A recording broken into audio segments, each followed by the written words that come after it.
നമ്മൾ ആർക്കെങ്കിലും നല്ലത് ചെയ്യാനായിട്ട് ഇറങ്ങി തിരിച്ചു കഴിഞ്ഞാൽ നമ്മുടെ കാര്യം പടച്ചോ നോക്കൂ എന്ന് പറയുന്നത് അത് വെറുതെ പറയുന്നതല്ല. അത് ഞാൻ എൻ്റെ ലൈഫിൽ റിയലൈസ് ചെയ്ത ഒരു 15 ദിവസമാണ്, ഇപ്പോൾ കഴിഞ്ഞ 15 ദിവസം. കാര്യം വേറൊന്നുമല്ല, നിങ്ങൾക്ക് എല്ലാവർക്കും അറിയാം, ഒരു 10-12 ദിവസം മുമ്പ് ഞാൻ ഇൻസ്റ്റാഗ്രാമിൽ ഒരു വീഡിയോ ഇട്ടായിരുന്നു. അടുത്ത ഒരു 10-12 ദിവസം അല്ലെങ്കിൽ ഒരു 15 ദിവസത്തേക്ക് ഞാൻ സോഷ്യൽ മീഡിയയിൽ കാണില്ല. ചിലപ്പോൾ വാട്സപ്പിൽ മെസ്സേജ് അയച്ചു കഴിഞ്ഞാൽ ഞാൻ റിപ്ലൈ ചെയ്യില്ല. കോള് എടുക്കാൻ പറ്റാത്ത സാഹചര്യമായിരിക്കും. ഇതൊന്നും എൻ്റെ കയ്യിൽ ഫോൺ ഇല്ലാത്തതോ വാട്സപ്പ് എൻ്റെ ഇല്ലാത്തതോ സോഷ്യൽ മീഡിയ എൻ്റെ ഇല്ലാത്തതോ ഒന്നുമല്ല. കംപ്ലീറ്റ് ആയിട്ട് ഒരു കാര്യം ഒരു ഫോക്കസിലോട്ട് കംപ്ലീറ്റ് മാറ്റി വെച്ചിരുന്നതാ. വേറൊന്നും കൊണ്ടല്ല, നമ്മുടെ കമ്പനിയിൽ നിന്ന് 53,33,202 രൂപ എക്സാക്ട്ലി പറയുവാണെങ്കിൽ ഈ തുക സൗത്ത് ഇന്ത്യയിലേക്ക് ചാരിറ്റി ചെയ്യാൻ ഒരു അവസരം കിട്ടുകയും അതിൽ നിന്ന് വലിയൊരു തുക അൽഹംദുലില്ലാ നമ്മുടെ കേരളത്തിൽ അങ്ങോളം ഇങ്ങോളം എല്ലാ കഷ്ടത അനുഭവിക്കുന്നവരെയും ഡയറക്റ്റ് അവിടെ പോയി കണ്ട് അവരുടെ കാര്യങ്ങൾ മനസ്സിലാക്കി സഹായിക്കാൻ ഒരു ഓപ്പർച്യൂണിറ്റി നമുക്ക് കിട്ടി. അൽഹംദുലില്ലാ അത് വളരെ വൃത്തിയോടെ നിർവഹിച്ചു. അതുകൊണ്ട് ബിസിനസ്സും കാര്യങ്ങളും എല്ലാം ഒന്ന് മാറ്റി വെച്ചിരുന്നതാണ്. ഇതാണ് സത്യത്തിൽ മാർക്കറ്റിൽ ഇല്ലാതിരുന്നതിൻ്റെ സംഭവം. അത് നിങ്ങളൊന്ന് മനസ്സിലാക്കാൻ വേണ്ടിയാണ് ഞാനിപ്പോൾ ഈ പറയുന്നത്.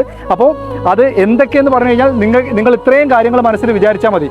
ഇപ്പം ഏതെങ്കിലും കുഞ്ഞുങ്ങൾ പഠിക്കാൻ കഷ്ടപ്പാട് അനുഭവിക്കുന്ന സാമ്പത്തികമായിട്ട് ബുദ്ധിമുട്ടുണ്ടെങ്കിൽ അവരെ ആയിക്കോട്ടെ, ഇനി ഭർത്താക്കന്മാർ മരിച്ച സ്ത്രീകളായിക്കോട്ടെ, അവർക്കൊരു ജീവിത മാർഗത്തിനുള്ളതായിക്കോട്ടെ, അതുപോലെ ഭക്ഷണത്തിന് ആവശ്യമുള്ളവരായിക്കോട്ടെ, ഓർഫനേജസ് ആയിക്കോട്ടെ, വൃദ്ധസദനം ആയിക്കോട്ടെ, അതുപോലെ എന്താണ് നമുക്ക് എന്തൊക്കെ പറയാം, ഏതൊക്കെ രീതിയിൽ നമുക്ക് സഹായിക്കാവോ ആ രീതിയിലെല്ലാം മറ്റൊരാളെ ഏൽപ്പിക്കാതെ നേരിട്ട് പോയി കണ്ട് അവരുടെ അവസ്ഥ മനസ്സിലാക്കി ഓരോരുത്തർക്കും വേണ്ടുന്ന കാര്യങ്ങൾ എന്താണോ അതെല്ലാം ചെയ്തു കൊടുത്തിട്ടുണ്ട്.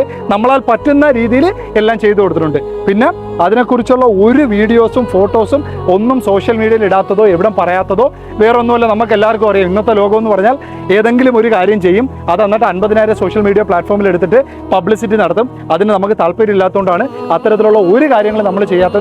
നിങ്ങൾക്ക് ആർക്കെങ്കിലും നമ്മൾ ചെയ്തതിനെ പറ്റി അറിയണമെന്നുണ്ടെങ്കിൽ ജസ്റ്റ് നമ്മുടെ ഓഫീസിൽ വന്നു കഴിഞ്ഞാൽ ഇൻഡെപ്ത് ആയിട്ട് ഫുള്ള് ഡീറ്റെയിൽ ആയിട്ട് ഓരോന്നും നമ്മൾ ചെയ്ത കാര്യങ്ങളെല്ലാം നിങ്ങൾക്ക് നമ്മൾ കാണിച്ചു തരും.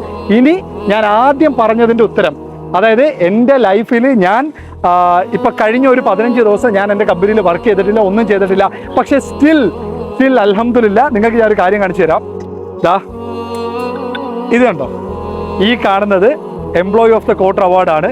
അതുപോലെ ഏറ്റവും എൻ്റെ ഹൈലൈറ്റ് സംഭവം എന്താണെന്ന് പറഞ്ഞാൽ best leader of the month. അതായത് ഞാൻ ലീഡർ ആയതിനു ശേഷം ഇന്നേ വരെ ഒരിക്കൽ പോലും എനിക്കിത് കിട്ടിയിട്ടില്ല. പക്ഷേ നമ്മളൊരു കാര്യത്തിന് പോയേക്കുന്നു, അത് നമ്മളെ നിയത്ത് കറക്റ്റായിരുന്നു, നമ്മൾ പോയിരിക്കുന്നു, അത് മനസ്സിലാക്കി നമ്മളെ ടീം മെമ്പേഴ്സ് വർക്ക് ചെയ്തതാണ്. ഞാൻ അവരെ ഒന്നും ഗൈഡ് ചെയ്തിട്ടില്ല സത്യം പറഞ്ഞാൽ. പക്ഷേ സ്റ്റിൽ നമ്മളൊരു നല്ലതിന് വേണ്ടി ഇറങ്ങി തിരിച്ചപ്പോൾ നമുക്കും നല്ലത് തന്നെയാണ് വരുന്നത്. അപ്പോൾ നിങ്ങൾ എല്ലാവരും ഇത് മനസ്സിലാക്കുക.